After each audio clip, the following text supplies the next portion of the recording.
mountainous and landlocked country. I'll talk a little bit about climate change and DRR in the different on that perspective.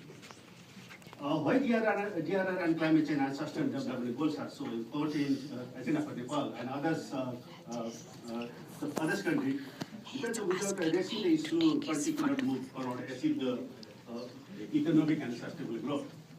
Nepal and others countries may have realized the integration of these three major agendas for mainstreaming the sustainable development of the country, a target set by achieve SDG by 2030. Let me just brief about the climate change and DRR brief scenario about the country. The climate change and disaster management has become a huge challenge to address poverty and achieve sustainable development. According to the Ministry of Home Affairs, the total economic losses of climate-induced disaster, such as flood, landslides, and other extreme weather, even is estimated in Nepal to be 27 billion for the period of 2016-2017 only. Nepal is one of the 20 most disaster-prone countries in the world. The data of human mortality of the period 71 to 2000, over 30 years, shows that more than 27,000 dead, 50,000 injured, and 3,000 missing. Approximately 5 million people are affected. Only in the last 5 years, data shows that 9,000 dead, 237 missing, and 23,000 injured. The recent flood of landslide, August, September this year, 36 districts, nearly half of the country, and displaced by 22,000 also, and affected 103,000 people. More people are killed in disaster in Nepal than in other countries in the South Asia. A total of 36 districts have been seriously affected in the flood landslide triggered by the session monsoon rainfall in the last 1 month. Nepal is the 11th most earthquake-prone country in the world. In April-June 2015, maybe you remember, 7.6 magnitude earthquake and 300 aftershocks greater than 4 magnitude were faced by Nepal. There are 8,790 people who were dead, 22,300 were injured, and lives of 8 million people, are almost 1/3 of population in Nepal, has been impacted by this earthquake. Out of these 75 districts, 14 districts were declared by mostly affected and put up the heat crisis, and another 17 districts partially affected. The loss and damage of this effect was about $7 billion as per PDNA report, and this PDNA report maybe some of the colleagues were involved during the process from the UNDP Delhi and others. I was also involved in this to develop the PDNA. Similarly, as the assessment of the economic cost of the climate change conduct in 3 major sectors, including agriculture, hydroelectricity, and water induced disaster, has estimated the annual losses to equivalent to 1.5 to 2% of the GDP, which amounts to approximately $270 to $360 million per year. The same study estimated that the Nepal requires an additional investment $2.4 billion by 2030 to build a resilience and climate impact in these 3 sectors. Now, Nepal is in the process of restructuring after the new constitution placed in 1972. We had completed local level election recently, and are the process of province and state federal election in coming November and December. After completed all 3 levels of election, Nepal's new agenda will be the political stability and the economic development of the country. ESCAP asked me to just to brief about the NAPA and NAPA experience from the Nepal. Actually, NAPA, our lead the NAPA project, and you heard his Karif, he was involved in to develop the NAPA, the outstanding contribution. Nepal's NAPA has emphasized the mainstreaming of climate change into regular development policies and plans. The local adaptation plan of action (LAPA) is a means of through which the government of Nepal and Nepali stakeholders mainstreaming climate change adaptation in local development policies and plans.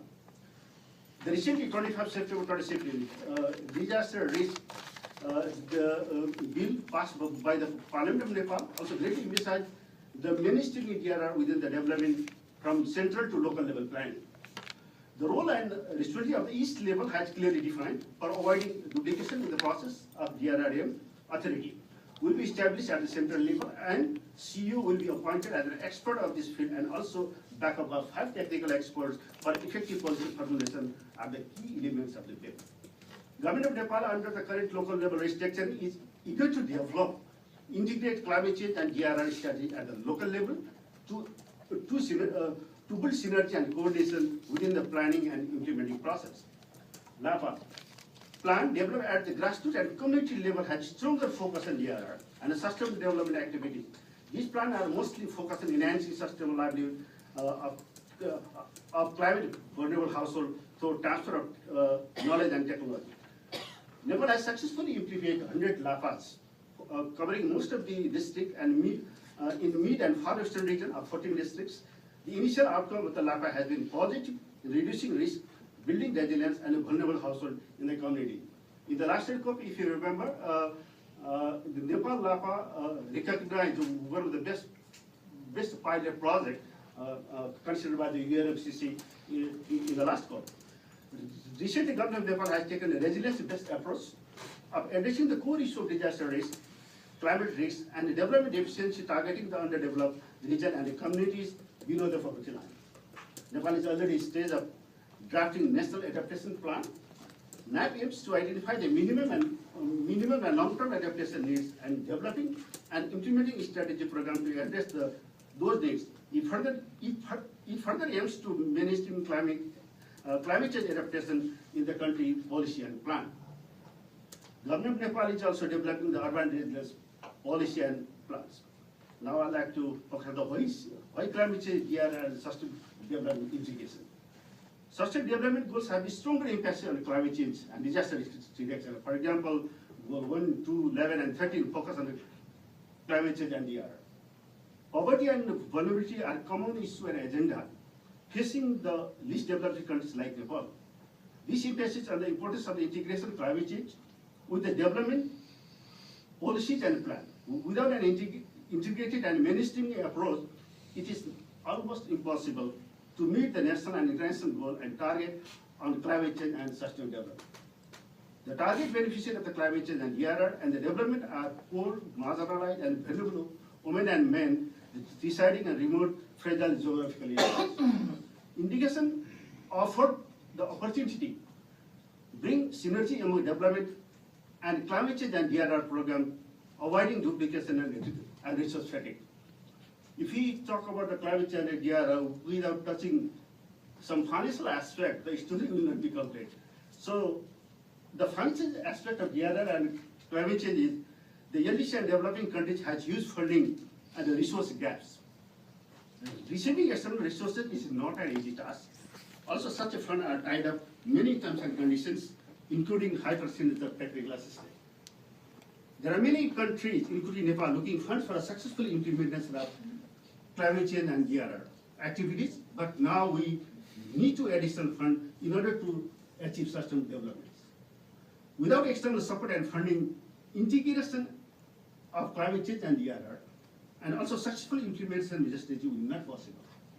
Nepal is working how much additional resources will we needed by 2030 to achieve SDG in the process of international climate finance can play, like ESCAP and other international agencies can play the role of addressing these financial gaps. I've seen some problems, the challenges of this integration. Despite the various efforts of climate change and disaster management, is failed to mainstreaming the knowledge in the development process. There are still challenges in terms of translating policies and plans into action.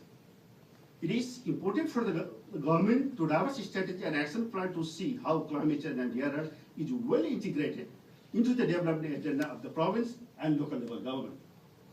There is still uncertainty in terms of how the local structure function and how the local government can integrate various agendas with their plans and programs. Lack of institution policy and system to implement climate change and DRR is a challenge. Lack of awareness among people regarding climate change and DRR, lack of comprehensive policies on disaster risk reduction and management and climate change. Similarly, the challenge of securing technology and financing.